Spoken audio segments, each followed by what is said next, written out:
میں ہوں جمیل خان الفاظ ڈیجیٹل کے ساتھ۔ سابق وفاقی وزیر اور قبائلی اضلاع کے رہنما حمید اللہ جان افریدی صاحب اس وقت موجود ہے میرے ساتھ۔ بات کریں گے قبائلی اضلاع میں جو فیصلہ کیا گیا ہے اور پاٹا اور سابق فاٹا میں ٹیکسز کے حوالے سے۔ سر، کیوں مخالفت آپ کریں گے ٹیکسز کی؟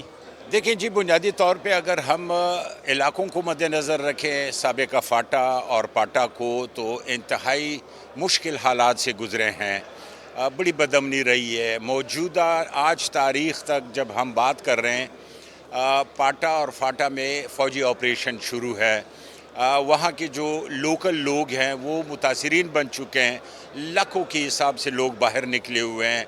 ہماری گزارش یہ ہے کہ جب تک آپ ہمارے علاقوں کو ایٹ پار ان علاقوں کے ساتھ نہ لائیں جن سے آپ ٹیکس وصولی کر رہے ہیں، تو ان کو یہ ٹیکس ادا کرنا ناممکن سی بات ہے۔ ان حالات میں جب فیکٹری بند ہے، دکاندار جو ہے وہ خوف کے ایک سائے میں بیٹھ کے وہاں کاروبار کر رہا ہے۔ لوگوں کے لیے، بتوں کے لیے فون آتے ہیں، گرنیڈز وغیرہ لوگوں کے گھروں پہ، مطلب یہ ساری چیزیں واضح ہے اور میڈیا کے تھرو آئے دن یہ شکایتیں لوگوں کو آتی ہے۔ تو ان حالات میں پھر ان پہ یہ ٹیکس لاگو کرنا، یہ بوجھ وہ برداشت نہیں کر سکتے ہیں۔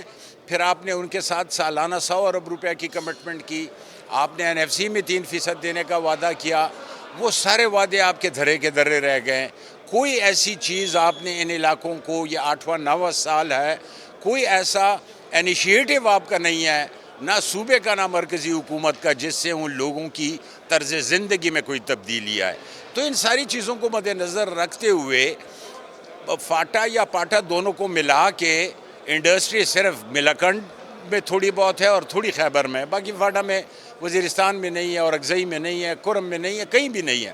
تو لہٰذا اگر آپ سمجھتے ہیں کہ یہ 10-15 یا 20-25 ارب روپے سالانہ اس سے آپ کے خزانے کو کوئی فائدہ پہنچتا ہے، تو پھر تو ٹھیک ہے، ان کی ان تکالیف کو بس رہنے دیں، پس پردے رکھ دیں اور لگا دیں آپ۔ لیکن اگر آپ سمجھتے ہیں کہ یہ نمک کے برابر بھی نہیں ہے آٹے میں، جو کنٹریبیوشن ان کی طرف سے اول تو آنی نہیں ہے، کارخانے بند ہو گئے، دکانداروں کا آپ نے دیکھ لیا ہے، آج کتنے ٹریڈرز تھے یہاں پر پورے خیبر کے۔ تو لہٰذا یہ ہم صوبے کی بھی ہم جو ہے نا ان کو شکریہ ادا کرتے ہیں، ان کی جو متعلقہ ٹیکسز تھے فارمر فاٹا اور پاٹا پہ، وہ انہوں نے درگزر کر دیے۔ مرکز سے اب ہماری یہ گزارش ہے، یہ جرگہ، یہ ٹرائبل لوگوں کا، یہ خیبر کا اور پاٹے کا یہی جرگہ تھا کہ آپ خدارہ ہمارے حالات کو مد نظر رکھتے ہوئے ہمیں اس قابل بنائیں آپ کہ ہم کمائی کر سکیں، تو پھر آپ کو بھی کمائی دیں۔ یہ دکاندار کا بھی یہی ہے کہ جی اگر میں 100 روپے کماتا ہوں، 20 آپ کو دے سکتا ہوں میں، تو ٹھیک ہے۔ جب میں 20 روپے کماتا ہوں اور 100 روپے میں نے آپ کو دینے ہیں، تو وہ پھر بڑا ناممکن ہے، ہم کریں گے۔ سر، یہ بتائیے گا کہ شہباز شریف صاحب تو FBR کی تعریفیں کر کے تکتے نہیں، تو ان حالات میں پھر آپ FBR کے کردار کو کس نظر سے دیکھتے ہیں، ایک قبائلی رہنما، ایک قبائلی سیاسی لیڈر کی حیثیت سے، کہ انہوں نے پورے جو پاٹا اور سابق پاٹا کے اضلاع کو ٹیکس کے دائرے میں شامل کیا؟ دیکھیں جی، FBR ہمارا ادارہ ہے، اس ملک کا ادارہ ہے، لیکن میں سمجھتا ہوں کہ انتہائی نالائق ادارہ ہے۔ انہوں نے ابھی تک کینوس بڑھایا ہی نہیں ٹیکس کا۔ یہی جو 2% پاکستان کے ہیں، انہیں کے اوپر بوجھ ڈالتے جا رہے ہیں۔ تو لہٰذا اس سے تو مسئلہ نہیں حل ہوگا۔ FBR کو ڈراسٹکلی ریویمپ کی ضرورت ہے۔ FBR کی پالیسیاں ٹھیک نہیں۔ اب ایڈوانس ٹیکس میں آپ سے زبردستی لے لوں اور میں مہینے کے آخر میں دیکھوں گا کہ جی آپ کے پیچھے بنتا ہے یا نہیں بنتا ہے، یہ کہاں کا قانون ہے، یہ کہاں کا ہے؟ FBR تو دیکھتا ہے مجھے at the end of the month اتنے پیسے چاہیے، وہ جائز اور ناجائز طریقے سے لوگوں کو گلا دبا کے، چاہے وہ صنعت کار ہے، کاروباری ہے، جو بھی متعلقہ لوگ ہیں، یا پھر وہ تیل بڑھا دیتا ہے، اس کے ذمے یہ پیسے اس طریقے سے جمع کر رہے ہیں۔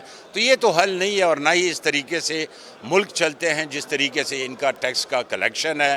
میرے خیال سے اس کو پورا ریویمپ کرنا چاہیے اور اس ادارے کو ایفیکٹو بنانا چاہیے، تاکہ پاکستان کی بھی معیشت بہتر ہو، مسئلے بھی ختم ہو اور لوگوں پر بھی بوجھ نہ پڑے۔ تو پھر آپ کا مختصراً بتائیے گا لائحہ عمل کیا ہوگا اگر مسئلہ حل نہ ہوا؟ احتجاج کریں گے کیا؟ جی ظاہر سی بات ہے، دیکھو ہم تو اپنا رونا رو رہے ہیں، یہ جو ہماری سفارشات ہیں وہ ہماری جا رہی ہے، اس کے بعد اگر یہ نہیں ہوتے ہیں تو آپ نے تقاریر میں بھی ٹریڈروں کا سنا ہوگا، ہم شٹر ڈاؤن پہ بھی جائیں گے، ہم پہیا جام پہ بھی جائیں گے، ہم عوامی تحریک کے لیے بھی تیار ہیں، لوگ علاقے میں بھی جلسے جلوس، اور کچھ بھی نہیں ہوا تو اسلام آباد میں کہیں بیٹھ جائیں گے، دھرنا دیں گے جب تک یہ مہربانی نہیں کرتے ہیں قبائلی علاقوں پہ۔